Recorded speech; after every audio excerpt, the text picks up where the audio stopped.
ಈ ಜಗತ್ತಿನಲ್ಲಿ ಅನೇಕ ರೀತಿಯಾದಂತಹ ಸಿದ್ಧಾಂತಗಳಿದೆ. ಸಿದ್ಧಾಂತಗಳಂದರೆ ಮತಗಳು ಇದೆ, ಅನೇಕ ರೀತಿ ಮತಗಳಿದೆ.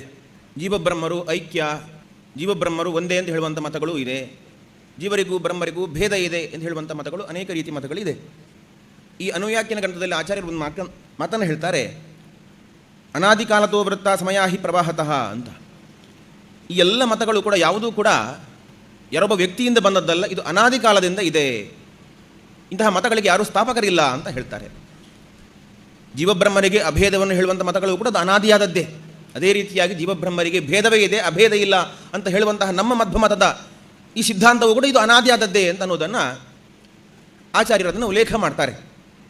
ಗುರುರಾಜರು ತಮ್ಮ ಯುಕ್ತಿ ಮಲ್ಲಿಕೆಯಲ್ಲಿ ಜೀವಬ್ರಹ್ಮರ ಅಭೇದವನ್ನು ಬಹಳ ಚೆನ್ನಾಗಿ ಅದನ್ನು ನಿರಾಕರಣೆ ಮಾಡ್ತಾರೆ.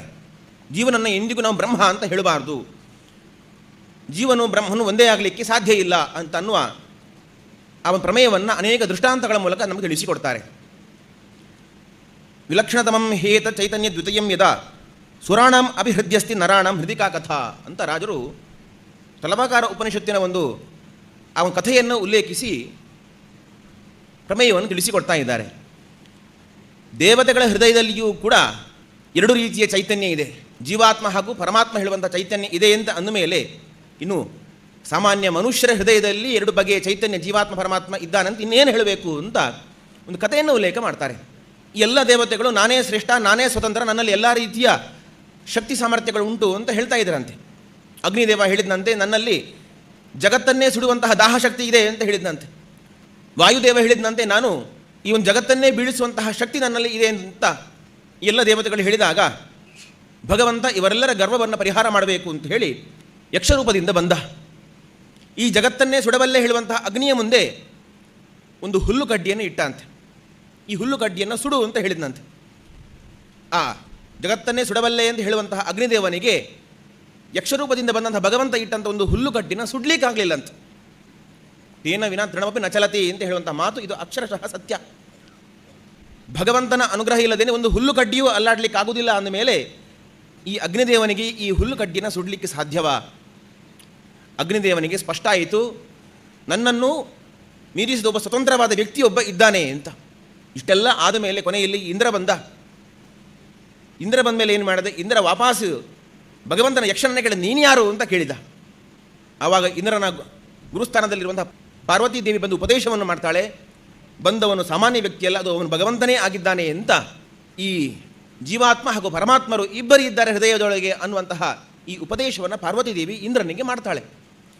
ಈ ಪ್ರಸಂಗವನ್ನು ಉಲ್ಲೇಖಿಸಿ ಗುರುರಾಜರು ಹೇಳ್ತಾರೆ, ದೇವತೆಗಳ ಹೃದಯದಲ್ಲಿಯೇ ಜೀವಾತ್ಮರು ಪರಮಾತ್ಮರು ಹೇಳುವಂಥ ಇಬ್ಬರು ಪ್ರತ್ಯೇಕ ವ್ಯಕ್ತಿಗಳಿದ್ದಾರೆ ಅಂತಂದ ಮೇಲೆ ಇನ್ನು ಸಾಮಾನ್ಯ ಮನುಷ್ಯರ ಹೃದಯದಲ್ಲಿ ಇಬ್ಬರು ಚೈತನ್ಯರಿದ್ದಾರೆ ಅಂತೇಳಿ ಇನ್ನೇನು ಹೇಳಬೇಕು ಅಂತ. ಹಾಗಾಗಿ ಜೀವರು ಹಾಗೂ ಬ್ರಹ್ಮರು ಒಂದೇ ಆಗಲಿಕ್ಕೆ ಸಾಧ್ಯ ಇಲ್ಲ, ಜೀವ ಬ್ರಹ್ಮ ಆಗಲಿಕ್ಕೆ ಸಾಧ್ಯ ಇಲ್ಲ, ಎಂದಿಗೂ ಕೂಡ ಜೀವನನ್ನ ಬ್ರಹ್ಮ ಅಂತ ಹೇಳಬೇಡಿ ಅಂತ ಗುರುರಾಜರು ಹೇಳ್ತಾರೆ. ಅಷ್ಟು ಮಾತ್ರವಲ್ಲ, ಇಲ್ಲಿ ಒಂದು ಪ್ರಶ್ನೆ ಮಾಡ್ಬೋದು, ಹಾಗಾದರೆ ವಿರುದ್ಧವಾದ ಧರ್ಮಗಳು ಒಂದು ಕಡೆ ಇರಲಿಕ್ಕೆ ಸಾಧ್ಯವಾ ಅಂತ.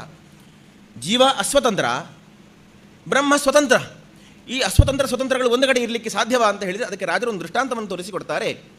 ತೀರ್ಥಪ್ರಬಂಧದಲ್ಲಿ ಹರಿಹರರ ವರ್ಣನೆಯನ್ನು ಮಾಡಬೇಕಾದರೆ ಈ ನಿರ್ವಿಷ ಹಾಗೂ ವತ್ಸನಾಭಿ ಹೇಳುವಂತಹ ಈ ಎರಡು ವಿರುದ್ಧ ಧರ್ಮ ಇರುವಂತಹ ಈ ವಸ್ತುಗಳು ಒಂದೇ ಕಡೆ ಇದೆ.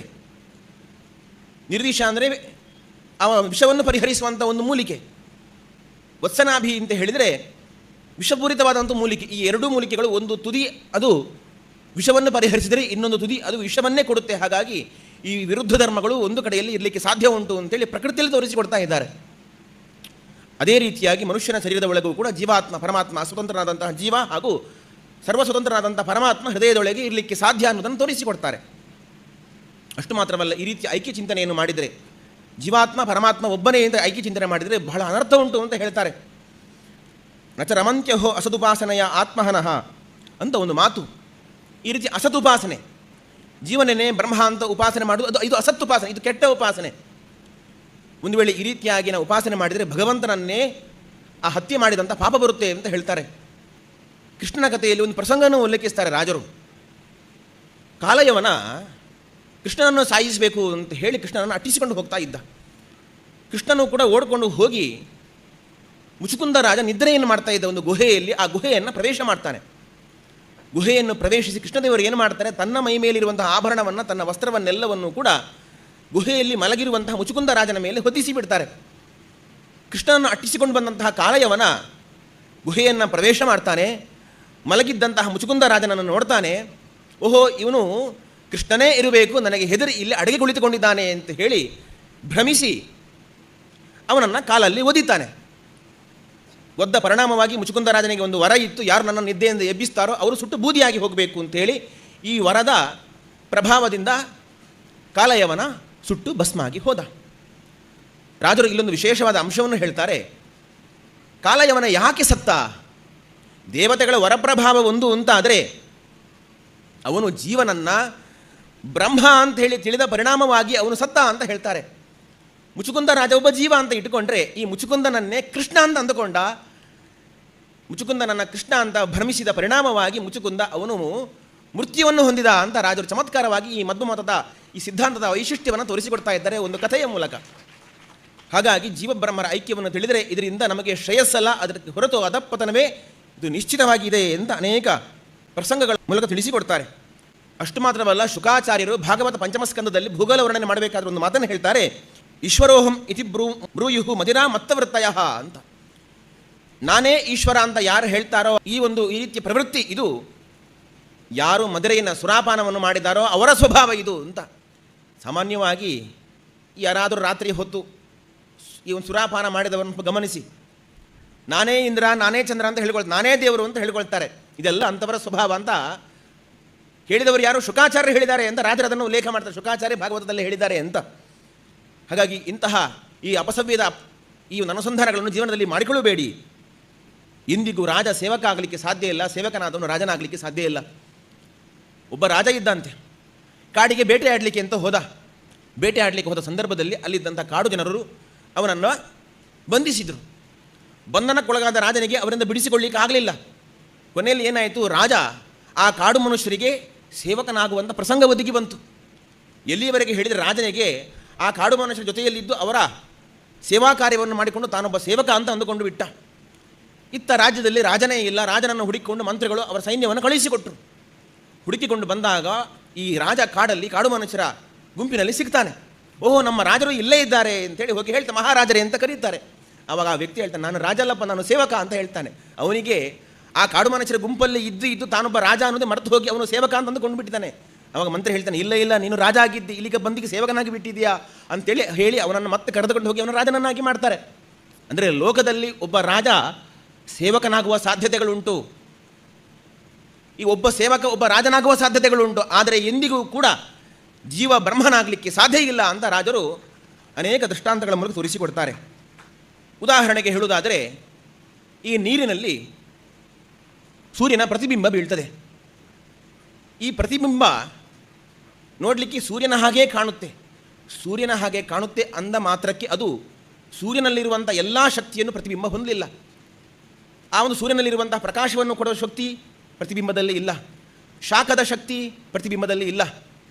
ಸಾದೃಶ್ಯ ಇರಬಹುದು. ಅದೇ ರೀತಿಯಾಗಿ ಜೀವನು ಬ್ರಹ್ಮನ ಭಗವಂತನ ಸಾದೃಶ್ಯ ಅಷ್ಟೇ ಹೊರತು ಭಗವಂತನಲ್ಲಿರುವಂಥ ಎಲ್ಲ ಗುಣವನ್ನು ನಾವು ಜೀವನದಲ್ಲಿ ಅನುಸಂಧಾನ ಮಾಡಬಾರ್ದು, ಮಾಡಲಿಕ್ಕೆ ಆಗೋದಿಲ್ಲ. ಆ ಸಾಮರ್ಥ್ಯ ಜೀವನಿಗೆ ಬರೋದಿಲ್ಲ ಅಂತ ಗುರುರಾಜರು ಹೇಳ್ತಾರೆ. ಹಾಗಾಗಿ ಎಂದೆಂದಿಗೂ ಕೂಡ ಜೀವ ಭಗವಂತನ ಬ್ರಹ್ಮನ ಪ್ರತಿಬಿಂಬನೆ ಹೊರತು ಅವನು ಬ್ರಹ್ಮನೇ ಭಗವಂತನೇ ಆಗಲಿಕ್ಕೆ ಸಾಧ್ಯ ಇಲ್ಲ ಅಂತ.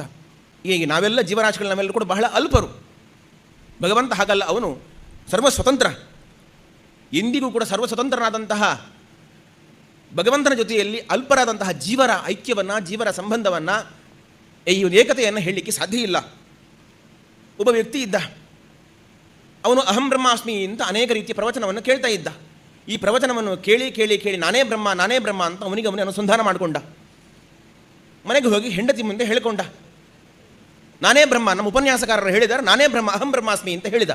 ಹೆಂಡತಿ ಹೇಳಿದ್ಲಂತೆ, ನೀವೇ ಬ್ರಹ್ಮ ಅಂತಂದರೆ ನೀವೇ ಮಾರ್ಕೆಟಿಗೆ ಹೋಗಿ ತರಕಾರಿ ತಂದು ಅಡುಗೆ ಮಾಡ್ಕೊಳ್ಳಿ ಅಂತ ಹೆಂಡತಿ ಹೇಳಿದ್ಲಂತೆ. ಹೀಗೆ ಇಂತಹ ಉಪಾಸನೆಗಳು ಯಾವ ರೀತಿಯ ಫಲವನ್ನು ನಮಗೆ ತಂದುಕೊಡುವುದಿಲ್ಲ. ಹಾಗಾಗಿ ಪ್ರತಿಬಿಂಬ ಎಂದಿಗೂ ಕೂಡ ಅದು ಬಿಂಬ ಆಗಲಿಕ್ಕೆ ಸಾಧ್ಯ ಇಲ್ಲ. ನೀರಿನಲ್ಲಿ ಕಾಣುವಂತಹ ಸೂರ್ಯನ ಪ್ರತಿಬಿಂಬ ಅದು ಸೂರ್ಯನ ಸಾಮರ್ಥ್ಯವನ್ನು ಹೊಂದಲಿಕ್ಕೆ ಸಾಧ್ಯ ಇಲ್ಲ. ಹೇಗೋ ಹಾಗೆ ಜೀವರು ಕೂಡ ಭಗವಂತನ ಸಾಮರ್ಥ್ಯವನ್ನು ಹೊಂದಲಿಕ್ಕೆ ಸಾಧ್ಯ ಇಲ್ಲ, ಜೀವರು ಬ್ರಹ್ಮನಾಗಲಿಕ್ಕೆ ಸಾಧ್ಯ ಇಲ್ಲ ಅಂತೇಳಿ ಹೀಗೆ ಅನೇಕ ರೀತಿಯ ತತ್ವವನ್ನು ನಮಗೆ ಅವರ ಅನೇಕ ಗ್ರಂಥಗಳಲ್ಲಿ ಯುಕ್ತಿಮಲ್ಲಿಕಾದ ಅನೇಕ ಗ್ರಂಥಗಳಲ್ಲಿ ತಿಳಿಸಿಕೊಡ್ತಾ ಇದ್ದಾರೆ. ಹಾಗಾಗಿ ಎಂದಿಗೂ ಕೂಡ ಬ್ರಹ್ಮನಾಗಬೇಕು ನಾವು ಅಂತ ಪ್ರಯತ್ನ ಮಾಡಲಿಕ್ಕೆ ಹೋಗಬೇಡಿ, ನಾನೂ ಬ್ರಹ್ಮ ಆಗಬೇಕು ಅಂತ ಪ್ರಯತ್ನ ಮಾಡಲಿಕ್ಕೆ ಹೋಗಬೇಡಿ. ಆ ಬ್ರಹ್ಮನನ್ನು ತಿಳಿಯುವ ಬಗೆಯನ್ನು ಹೇಗೆ ಅಂತ ಪ್ರಯತ್ನ ಪಡಿ, ಬ್ರಹ್ಮನನ್ನು ಸೇರುವ ಪ್ರಯತ್ನವನ್ನು ಪಡಿ, ಬ್ರಹ್ಮನನ್ನು ತಿಳಿಲಿಕ್ಕೆ ಏನೇನು ಮಾಡ್ಬೋದು ಅನ್ನೋ ಪ್ರಯತ್ನವನ್ನು ಪಡಿ ಅಂತೇಳಿ ಗುರುರಾಜರು ಅನೇಕ ರೀತಿಯ ಪ್ರಮೇಯಗಳನ್ನು ತಿಳಿಸಿಕೊಟ್ಟಿದ್ದಾರೆ. ಇಂತಹ ಒಂದು ಗುರುರಾಜತ್ವ ರಾಜರಿಗೆ ಹೇಗೆ ಬಂತು ಅಂತ ಹೇಳಿದರೆ ಅವರಲ್ಲಿ ಅಂತಹ ಹರಿದಾಸ್ಯ ಇತ್ತು. ಭಗವಂತನ ದಾಸರ ದಾಸ ನಾನು ಹೇಳುವಂಥ ಹರಿದಾಸತ್ವ ಅವರಲ್ಲಿ ಇದ್ದದರಿಂದಲೇ ಅವರಿಗೆ ಈ ಗುರುರಾಜತ್ವ ಬಂದದ್ದು. ಈ ಭಾವ ಇದ್ದದರಿಂದಲೇ ಅವರಿಗೆ ಜೈನ ಬಸದಿಗೆ ಹೋದರೂ ಕೂಡ ಅವರಿಗೆ ಅಲ್ಲಿ ವಿಠಲ ಕಂಡ. ನಾವೆಲ್ಲರೂ ದೇವಸ್ಥಾನಕ್ಕೆ ಬಂದರೂ ಕೂಡ ಇಲ್ಲಿ ಮೊಬೈಲ್ ಸಿಗ್ನಲ್ ಸಿಗುತ್ತಾ ಅಂತ ನಾವು ನೋಡ್ತೇವೆ, ನಮಗೆ ದೇವರು ಕಾಣೋದಿಲ್ಲ. ಆದರೆ ನಾವು ನಮ್ಮ ಸ್ವಭಾವ ಹೇಗಿರಬೇಕು ಅಂತ ಕೇಳಿದರೆ ಎಲ್ಲೆಡೆಯೂ ಕೂಡ ಭಗವಂತನ ಸಾನ್ನಿಧ್ಯವನ್ನು ಕಾಣಬೇಕು, ನಾನು ಅವರ ದಾಸ ಹೇಳುವಂತಹ ಈ ಭಾವ ಬರುವುದೇ ಈ ಮನುಷ್ಯ ಜನ್ಮದ ಸಾರ್ಥಕ್ಯ, ಈ ಅರಿವ ಸಭೆಯೇ ಈ ಒಂದು ವೈಭವೋತ್ಸವದ ಸಾರ್ಥಕ್ಯ ಅಂತ ನಾವು ಭಾವಿಸ್ತೇವೆ.